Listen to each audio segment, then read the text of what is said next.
Primeiro livro dos Reis, capítulo 3, versículo 16. Então vieram duas mulheres prostitutas ao rei, e se puseram perante ele. E disse-lhe uma das mulheres: Ah, senhor meu, eu e esta mulher moramos numa casa, e tive um filho, estando com ela naquela casa. E sucedeu que, ao terceiro dia, depois do meu parto, teve um filho também esta mulher. Estávamos juntas, nenhum estranho estava conosco na casa, somente nós duas naquela casa. E de noite morreu o filho desta mulher, porquanto se deitara sobre ele. E levantou-se à meia-noite, e tirou o meu filho do meu lado, enquanto dormia a tua serva, e o deitou no seu seio, e a seu filho morto deitou no meu seio. E levantando-me eu pela manhã, para dar de mamar a meu filho, eis que estava morto, mas, atentando pela manhã, para ele, eis que não era meu filho que eu havia tido. Então disse a outra mulher: Não, mas o vivo é meu filho, e teu filho o morto. Porém esta disse: Não, por certo, o morto é teu filho, e o meu filho o vivo. Assim falaram perante o rei. Então disse o rei: Esta diz: Este que vive é meu filho, e teu filho o morto. E esta outra diz: Não, por certo, o morto é teu filho, e o meu filho o vivo. Disse mais o rei: Trazei-me uma espada. E trouxeram uma espada diante do rei. E disse o rei: Dividam em duas partes o menino vivo, e dai metade a uma e metade a outra. Mas a mulher cujo filho era o vivo falou ao rei, porque as suas entranhas se lhe estremeceram por seu filho, e disse: Ah, senhor meu, dai-lhe o menino vivo, e de modo nenhum o mateis. Porém a outra dizia: Nem teu, nem meu, seja dividido. Então respondeu o rei e disse: Dai a esta o menino vivo, e de maneira nenhuma o mateis, porque esta é sua mãe. E todo Israel ouviu o juízo que havia dado o rei, e temeu ao rei, porque viram que havia nele a sabedoria de Deus para fazer justiça. Olha para essa coisa fofa. Eu não vou te incomodar tantas vezes assim hoje não, mas agora eu vou. Olha para essa pessoa e diz assim: ó, o que você pediu, Deus vai te dar, e todo mundo vai ver. Senhor Deus, eu creio na tua palavra, eu creio que a tua palavra é fonte de vida, é alimento precioso, poderoso. O Senhor não erra, não falha. O Senhor nos reuniu nessa casa na noite chamada de hoje, e o Senhor nos traz a revelação da palavra santa, viva e poderosa do Senhor. Eu creio que nessa noite o Senhor já curou, já libertou, já renovou pessoas, e agora, meu Pai, estamos diante de um banquete. A santa e poderosa palavra do Senhor para nós é assim: ouvidos atentos, coração rendido. Fala, Pai, teus filhos ouvem, em nome de Jesus, amém? Pode se assentar adorando aí. Empreste um pouco de sua atenção, desconecta seu telefone agora, ou se desconecte dele, tá bom? Você precisa acompanhar o raciocínio. Salomão vai reinar no lugar do pai. Por quê? Porque essa foi a promessa de Deus. Se fôssemos analisar pela lógica humana, não seria Salomão. Mas se Deus disse que seria Salomão, então toda a lógica humana cai por terra, e o que prevalece não é o que saiu da boca do homem, mas o que prevalece sempre é o que sai da boca de Deus. E Deus havia dito a Davi que Salomão reinaria em seu lugar. Davi teve muito êxito naquilo que fez. Davi foi tirado por Deus de trás das malhadas, como eu sempre digo aqui, com base na própria palavra, e Deus o fez reinar sobre todo Israel. Quando Davi assume o trono, o reinado não estava forte, Estava fraco por conta de seu antecessor, Saul. Mas durante o governo de Davi, só para você ter uma noção, só o território de Israel, durante o período em que Davi governou, cresceu 10 vezes em tamanho. Só que não foi só em tamanho que Israel cresceu. Cresceu também em conhecimento, cresceu em graça, prosperou, o exército cresceu, tudo cresceu debaixo do governo de Davi. Só o território cresceu 10 vezes mais. E agora então, com a morte de Davi, Salomão tem uma missão nada fácil. Não pense você que Salomão pegar esse reino próspero, depois que o pai dele fez crescer de forma tão poderosa, é claro, debaixo da vontade de Deus, não pense você que para Salomão seria mais fácil isso. Não. Para Salomão seria ainda mais desafiador. Governar depois de alguém que deu errado é fácil demais. Imagina o seguinte, vamos trazer para o nível de uma empresa para você entender. Uma empresa que está dando 5 mil de prejuízo por mês.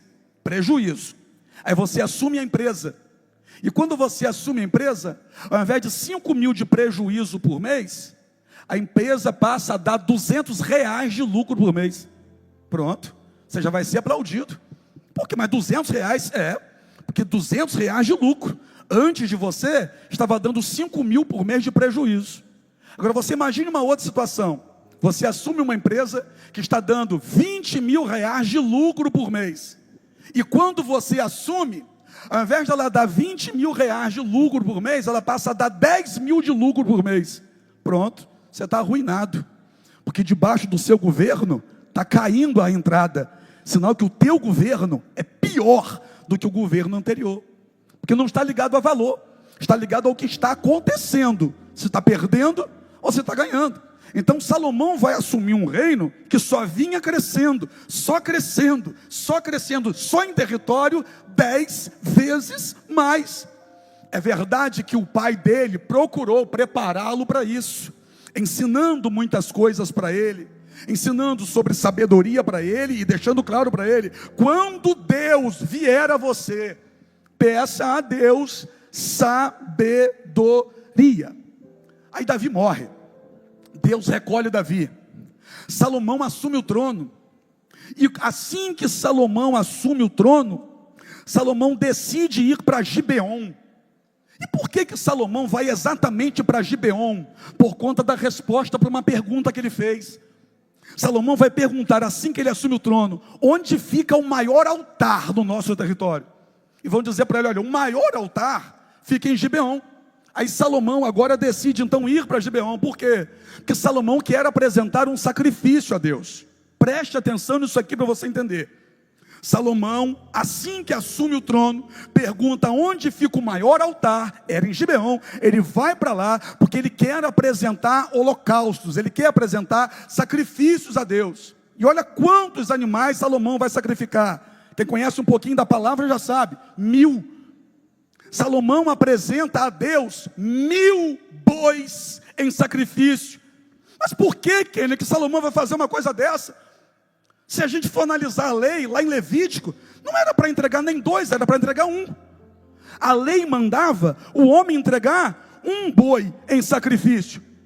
Só que Salomão decide entregar 1000. Então, peraí.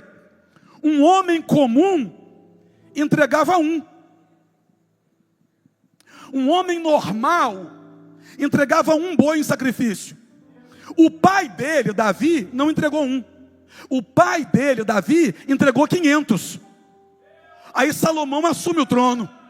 E quando Salomão assume o trono, ele pensa assim: se eu entregar 1 animal em sacrifício a Deus, eu serei comum como qualquer outro homem. Se eu entregar 500 animais em sacrifício a Deus, eu terei o mesmo resultado que o meu pai teve. Só que eu quero chegar mais longe do que o meu pai chegou. Então eu não vou entregar 1 para ser igual a todo mundo. Eu não vou entregar 500 porque eu preciso receber algo além do que o meu pai recebeu. Eu vou entregar 1000. Quantos? Então é o seguinte: se quiser viver o que qualquer um vive, faz o que qualquer um tem feito.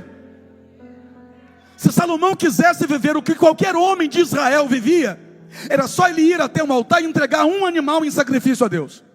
Ele pegaria um animal, entregaria no altar em sacrifício a Deus, e Salomão viveria aquilo que qualquer um homem em Israel poderia viver. Só que Salomão não queria viver o que todo mundo vivia.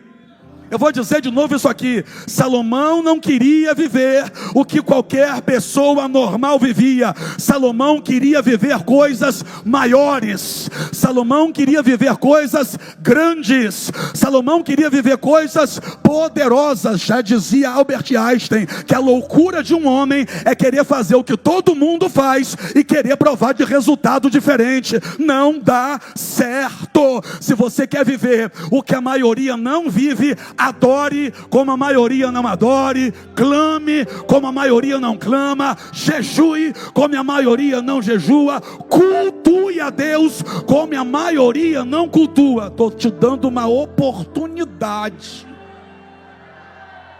Se você quer viver coisa que você nunca viveu, faça o que você nunca fez. Se você quer viver coisas que a maioria não vive, faça aquilo que a maioria não tem disposição para viver ou para fazer, perdão. Quem quer viver coisa grande aqui? Deixa eu melhorar essa pergunta, quer ver? Quem tem um sonho grande aqui? Você quer realizar sonho grande, tendo atitude pequena? Você quer realizar sonhos que ninguém realiza, que ninguém na tua família realizou, fazendo a mesma coisa que quem veio antes de você fez? Não, essa matemática divina não vai fechar. Se quiser viver da parte de Deus coisas que os teus pais não viveram, que os teus avós não viveram, que os teus vizinhos não vivem, esteja disposto a fazer na presença de Deus coisas que eles têm vergonha de fazer. Pergunta para o teu irmão: vai adorar ou está com vergonha? Veio rasgar o coração ou está tímido? Hein? Está com a boca travada? O que é que houve com você? Passaram fita dupla face no teu beiço? O que foi que aconteceu? Será que dá para abrir essa boca e adorar a Deus? Será que dá para sair da terra um pouquinho só? Será que dá para viajar hoje?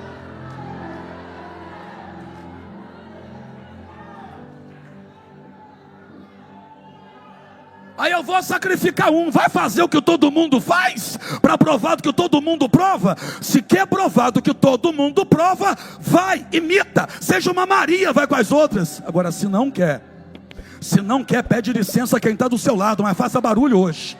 Se não quer, não esquenta a cabeça com o cabelo, deixa borrar a maquiagem, deixa escorrer pela face. Se não quer viver o que a maioria vive, mas quer viver algo grande da parte de Deus, então tenha disposição para entregar um culto que você nunca entregou.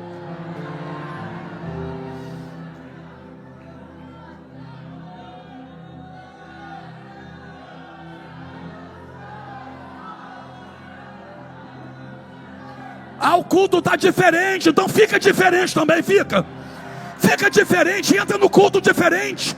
Não fica só assistindo, não, você não veio assistir. Eu não viajei 3 horas para chegar direto para o culto, para chegar aqui e fazer a mesma coisa. Não, me dá licença. Pode me chamar de louco, maluco, doidão, pode dizer que eu bati a cabeça. Eu quero é tocar o céu.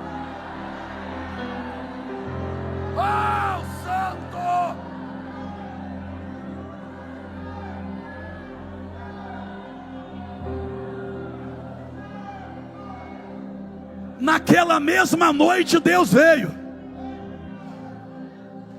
Na mesma noite, que noite? Na noite em que ele entregou 1000 sacrifícios. Na noite em que ele fez o que nem o pai dele fez. Na noite em que ele fez o que jamais um homem de Israel faria. Na noite em que Salomão decidiu assim, eu vou fazer algo diferente hoje. Quando Salomão falou, eu vou fazer algo diferente hoje, foi lá e fez, Deus veio. Deus veio. Não espere um resultado diferente, se você faz sempre a mesma coisa do mesmo jeito.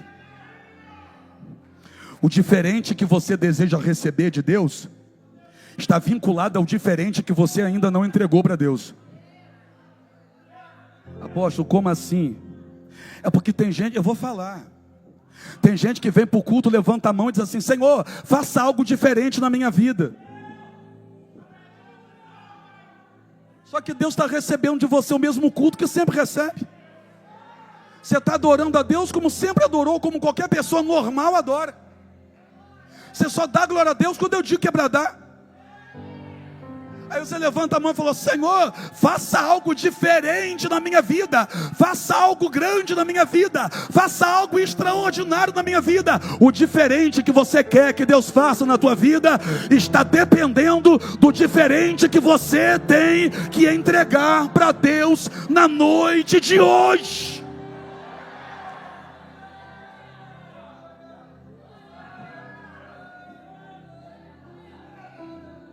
Aí Deus veio.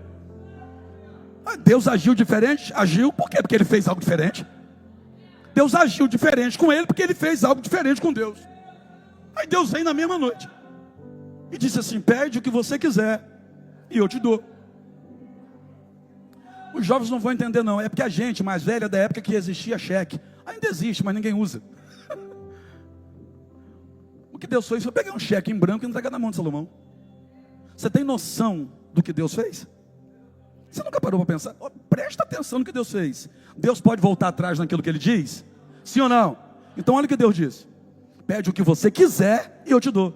E agora? Se Salomão pedisse assim: eu quero que todo o povo ao redor morra, Deus teria que matar. Se Salomão dissesse assim: eu quero crescer, ficar do tamanho do gigante Golias que meu pai matou, ele teria que crescer. Se Salomão pedisse assim: Senhor, eu quero ficar, eu quero viver na terra 1000 anos, Deus teria que fazer ele viver 1000 anos. Por quê? Porque Deus falou para ele: pede o que você quiser e eu te dou. Aí na hora que era para Salomão pedir, Salomão não pediu. Aposto ele pediu não. Ele pediu, não pediu. Ele pediu depois.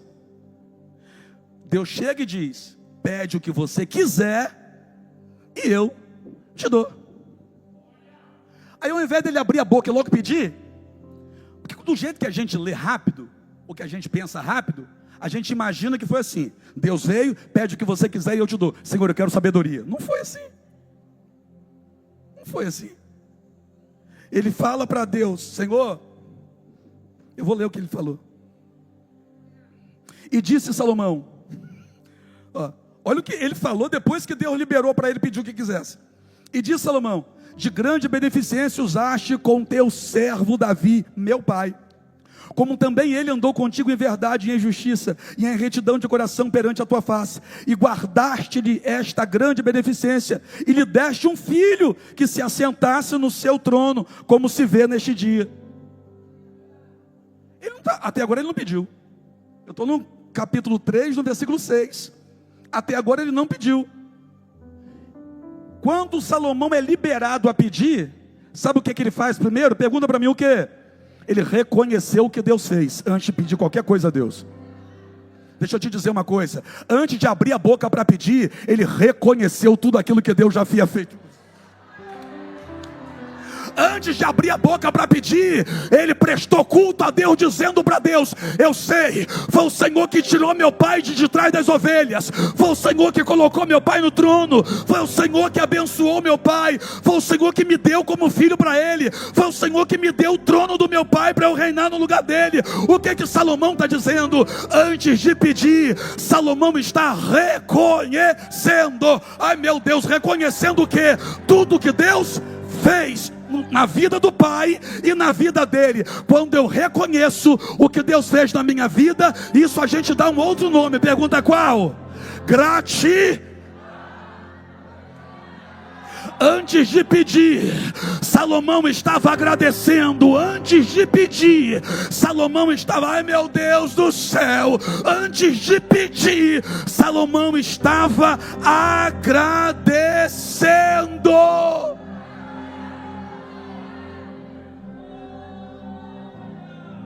Aí depois que reconheceu e agradeceu, é que ele pediu um coração sábio para governar sobre todo este povo, sobre o qual o Senhor De novo, me constituiu rei.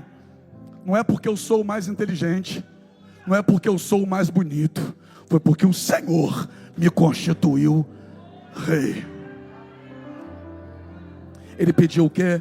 Sabedoria.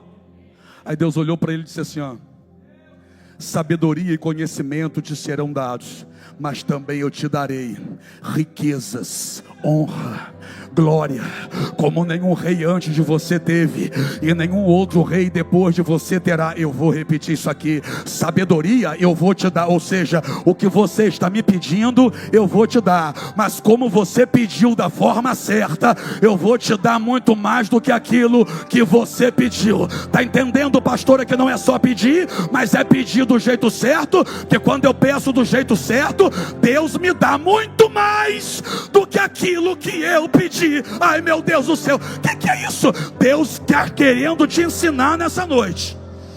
Eu estou entendendo que Deus quer fazer coisa grande na sua vida. Aí Deus está querendo ensinar a gente a pedir. Se a gente pedir do jeito certo, Deus vai dar muito mais do que a gente vai pedir. Antes de pedir, reconheça e agradeça. Que aí quando você pedir, você vai ter muito mais do que pediu. Deus liberou sobre ele. Deus deu. Aí depois que Deus deu, olha o que Salomão fez. E indo a Jerusalém, depois que Deus deu, e indo a Jerusalém, pôs-se perante a arca da aliança do Senhor, e sacrificou o holocausto, e preparou sacrifícios pacíficos, e fez um banquete a todos os seus servos. O que é isso? Ele entrega sacrifício antes, conversa com Deus durante, e entrega sacrifício depois. Ele está no altar antes da oração, e assim que ele termina e que Deus fala com ele, ele volta para o altar. Então vamos lá: antes, durante e depois. Está aqui, ó. Ele voltou a um altar, ele vai para o altar de novo e apresenta novamente sacrifícios ao Senhor. Então vamos lá: antes de receber, sacrificando; depois de receber, sacrificando.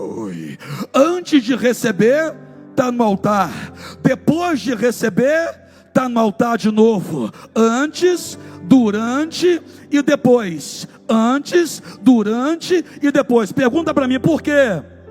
Deus não quer gente de momento.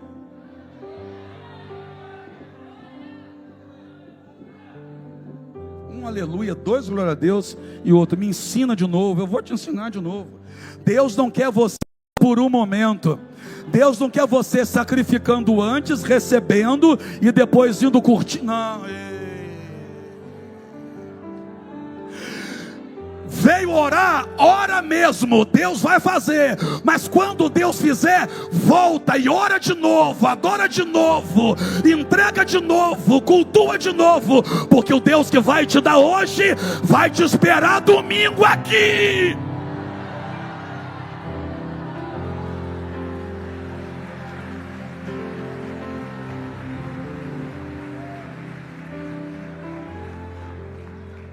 Deus não quer a gente só por um momento.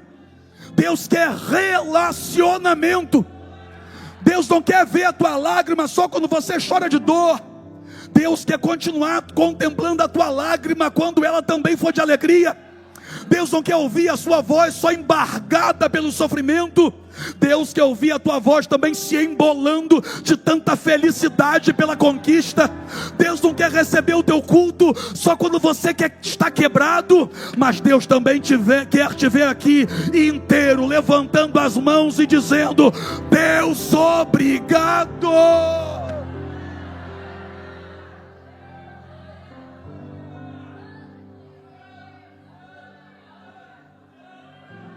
Entregou sacrifício, Deus veio, ele reconhece o que Deus fez, é grato a Deus, depois ele pede, aí Deus diz, eu vou te dar muito mais do que isso. Ele recebe, por quê? Porque a partir do momento que Deus falou, eu vou te dar, já é teu.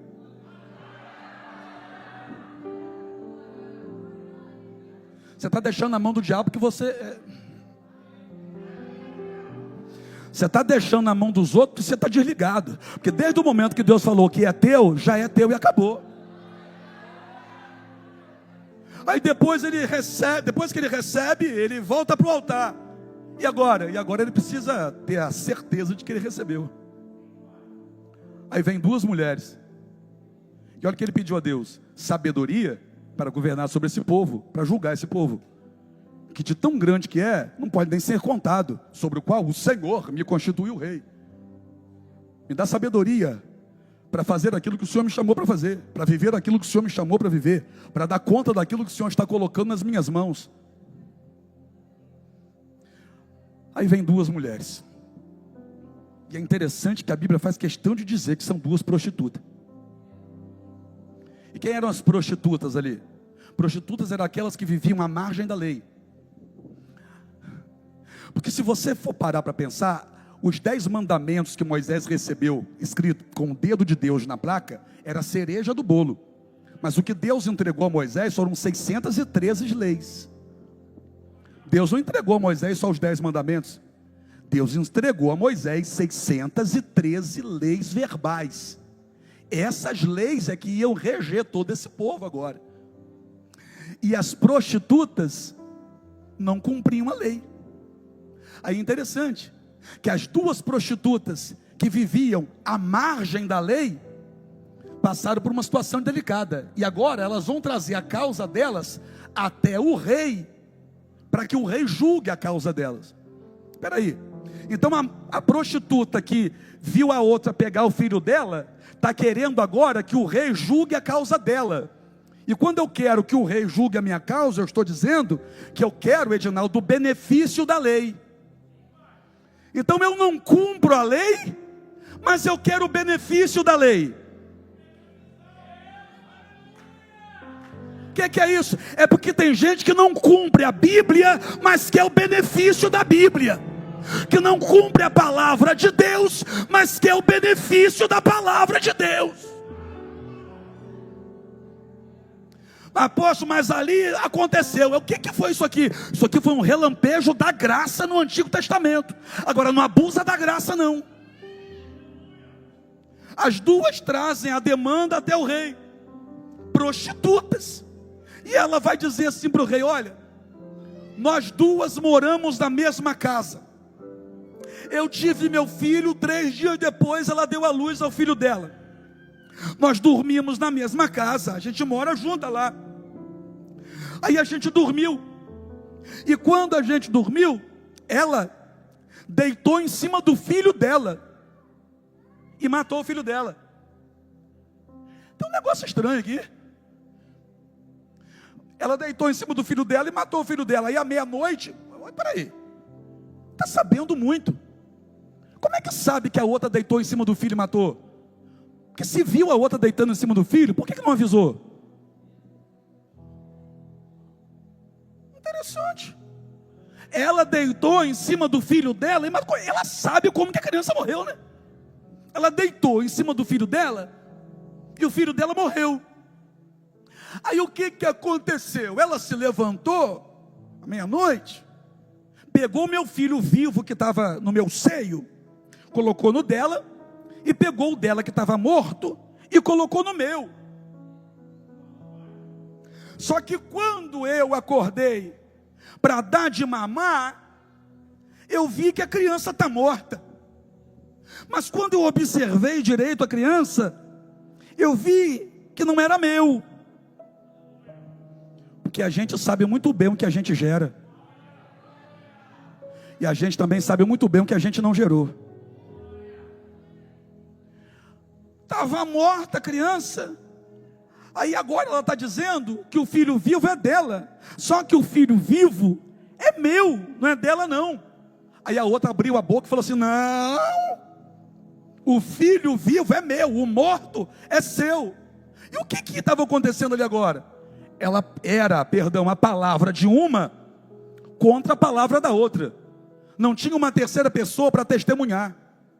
Não tinha alguém para dizer, não, eu conheço a criança. Não, a palavra de uma contra a palavra da outra.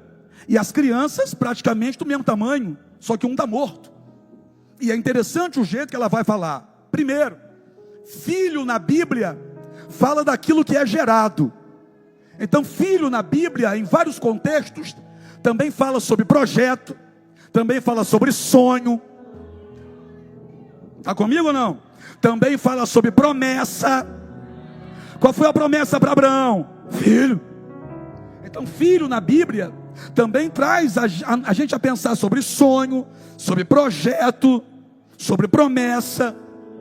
Então vamos analisar isso aqui como um sonho, como um projeto, como uma promessa. O que é isso? Aquilo que é de Deus gerado em nós. Porque as duas geraram. Agora o negócio é o que você faz com aquilo que você gerou. O que você tem feito com aquilo que Deus tem gerado em você?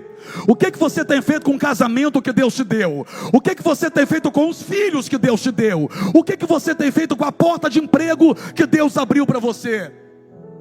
Porque não basta gerar, é necessário cuidar. Se você não cuidar daquilo que você gerou, você perde. Ah, mas é a promessa, você perde. Se não cuidar, você perde. Cuidado para o teu sono não ser maior do que o teu sonho. Porque o sono dessa mulher foi tão grande que ela deita em cima daquilo que ela gerou e matou. Ei, é importante gerar, mas também é importante estar ligada e acordada para cuidar do que gerou. Olha para alguém e diga assim, ó, acorda. Porque tem gente aí que casou, mas não está cuidando do casamento. Tem gente aqui que tem filho, mas não está cuidando do filho. Tem gente aqui que está empregado, mas está trabalhando de qualquer maneira. Gerou, mas está dormindo, não está cuidando daquilo que gerou. Salomão agora está diante de uma situação muito complicada, muito difícil. Porque a palavra de uma contra a palavra da outra. E a outra que trouxe a demanda para ele vai dizer assim: quando eu fui amamentar, eu vi que estava morto, que estava. Aí ela descobriu algo muito interessante para a nossa vida. Pergunta o quê? Não dá para alimentar o que está morto. Eu vou falar, minha irmã, eu posso falar? Eu vou ter que falar.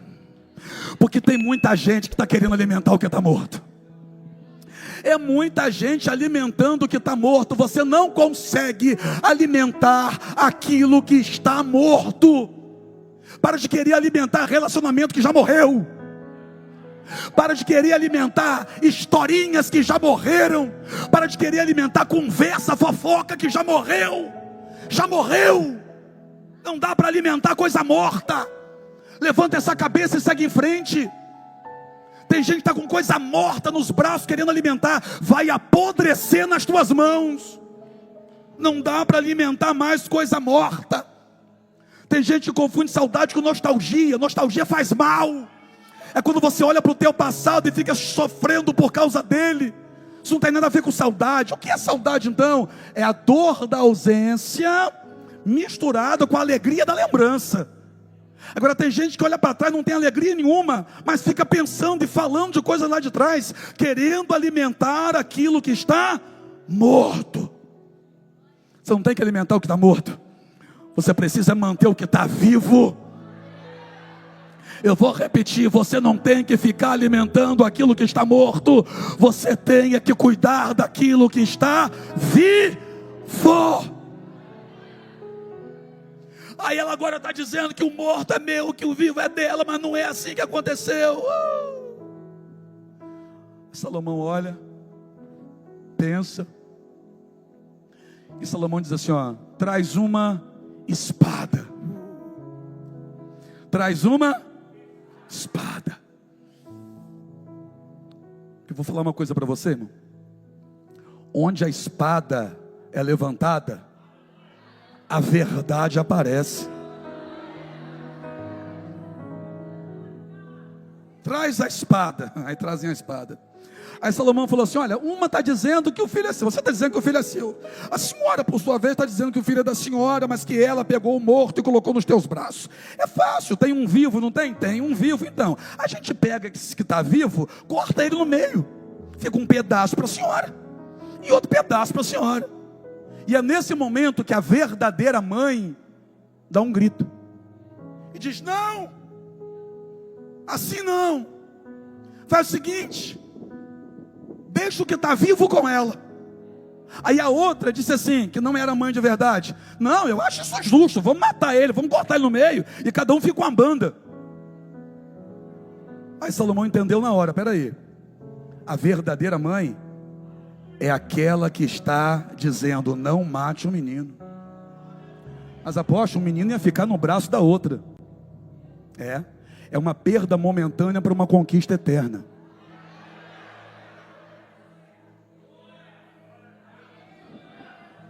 Porque tem hora que para conquistar para o resto da vida, a gente tem que aprender a perder por um momento. Eu vou repetir isso aqui. Tem hora que para conquistar para o resto da vida, a gente precisa aprender a perder por um momento. Aprenda a perder por um momento, e Deus traz de volta para o resto da tua vida.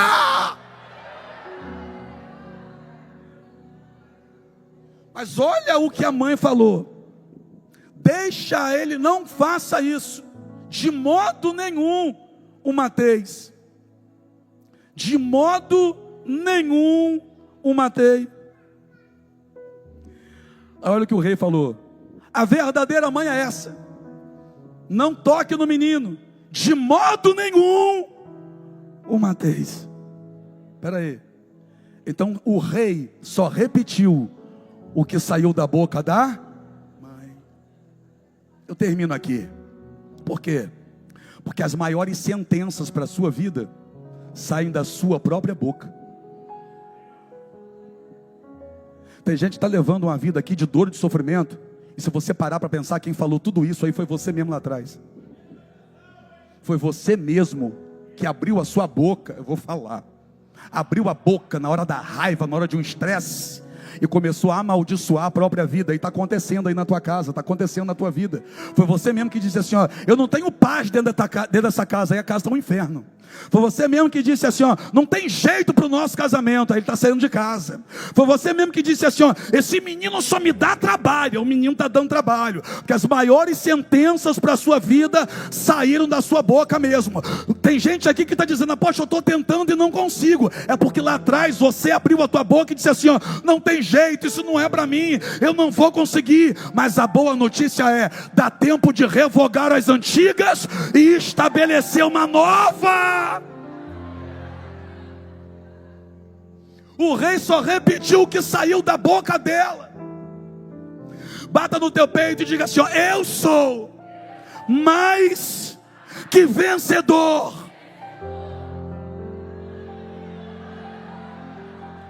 A tua casa será abençoada, teus filhos crescerão ao redor da tua mesa, a tua esposa será como oliveira verdadeira, aleluia, crescerá ao redor da tua casa, a tua casa terá paz, a tua casa terá alegria, teus filhos farão a obra do Senhor, você vai prosperar onde você colocar a tua mão, essa enfermidade não vai prevalecer, teu casamento será restaurado, tua casa será liberta.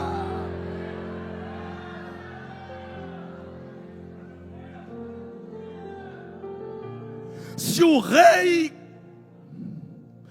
ouviu a sentença da boca de uma prostituta e só reproduziu, que dirá da sua, que vem para todo culto buscar a Ele, buscar ao Deus vivo, ao tremendo, santo, ao todo-poderoso. Se Salomão ouviu uma prostituta e disse: do jeito que a senhora falou, é assim que vai ser, ninguém mata esse menino, de modo nenhum mata ele, que dirá o Deus vivo, tremendo, santo e todo-poderoso, que já viu você adorando aqui dentro hoje, viu você saindo de longe para conseguir chegar aqui. Deus vai cumprir o que vai sair da tua boca hoje. Fica de pé para a gente terminar.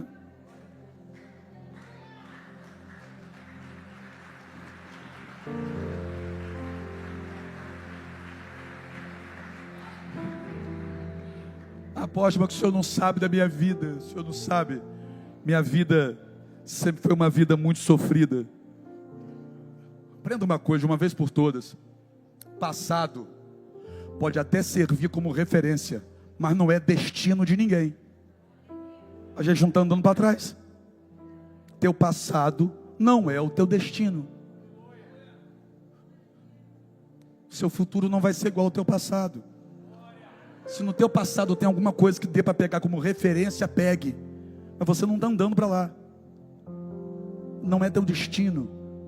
Então aquilo que aconteceu ontem não vai determinar como será o seu amanhã. Agora sabe o que eu aprendo na vida dessas duas mulheres aqui? Moravam dentro da mesma casa. Será que uma chamava a outra de amiga? Aí a daqui deita em cima do filho e mata. Não cuidou do que gerou, e por isso perdeu. Porque quando você não cuida daquilo que tu gera, o resultado é esse. Aí olha o que aconteceu. Ela vai e pega o filho da outra. Mas será que ela queria tanto assim uma criança? Está claro no texto que não. Ela não queria uma criança. Ela só não queria que a outra tivesse. Tanto que quando o rei falou assim, ó, vamos matar a criança, ela disse, pode matar, divide no meio. Então ela não queria criança. Ela só não queria que a outra tivesse. Você sabe que na cabeça de muita gente, a sua derrota é a maior vitória deles? Tem muita gente por aí que não está lutando para vencer, está lutando para você perder. E para que o senhor está falando isso, apóstolo? Para jogar a gente contra os outros? Não, para você entender que você precisa ter mais responsabilidade com a sua própria vida, que já tem muita gente torcendo contra você, então você precisa ser o seu maior incentivador. Então para de abrir a boca para se condenar, para profetizar a sua própria derrota. Já tem muita gente por aí para fazer isso. Você não precisa ficar dizendo para você, eu não vou conseguir. Já tem muita gente olhando para você e dizendo, ela não vai conseguir. Para com isso. Já tem muita gente torcendo contra você. Não se torne mais uma pessoa a torcer contra si próprio. Não seja mais uma pessoa que tenta prejudicar você mesma. Gente para te prejudicar por aí tem uns montes já. Vaga para gente que quer te destruir não tem mais, já está lotado. Então reage hoje. Deixa o diabo com raiva. Levanta essa cabeça e começa a profetizar. Porque hoje o teu milagre vai sair da tua boca. Hoje a tua vitória vai sair da tua boca. Se você amanhã está com alguma entrevista marcada, já profetiza. Aquela vaga amanhã já é minha. Se tem algum exame marcado para amanhã, já profetiza aí. Não vai dar nada. Você está querendo ter filho hoje? Já olha para tua esposa e diz, amor, é hoje. Que é isso, pô? É hoje. Eu creio que pode ser hoje. As irmãs aí abriram um sorriso, rapaz. Olha para ele e diga assim, ó, domingo eu faço o almoço que você quiser, mas lá em casa é hoje. Que é isso, apóstolo? É porque tem criança que vai ser gerada hoje. Você está achando que eu estou brincando, né? Não duvide das coisas que eu falo rindo, porque elas são muito sérias. Nessa noite vai ter filho sendo gerado, como um sinal de que a vitória está saindo da tua boca. É hoje. Estou falando para os casados, tá? Você que é solteiro, segura a onda. Estou falando para os casados. Eu quero adorar a esse Deus. Eu quero adorar a esse Deus. E enquanto nós estivermos adorando a Deus, Deus vai tocar em pessoas aqui de uma maneira muito especial. Tem gente aqui que vai sentir a mão de Deus. Tem gente aqui que vai sentir Deus tocar. Tem gente que está aqui no culto hoje que não vai conseguir nem ficar de pé. Não vai conseguir, os obreiros fiquem ligados, porque tem gente aqui que não vai conseguir nem ficar de pé, porque a mão de Deus vai te tocar hoje. Vamos adorar, Denise, vamos.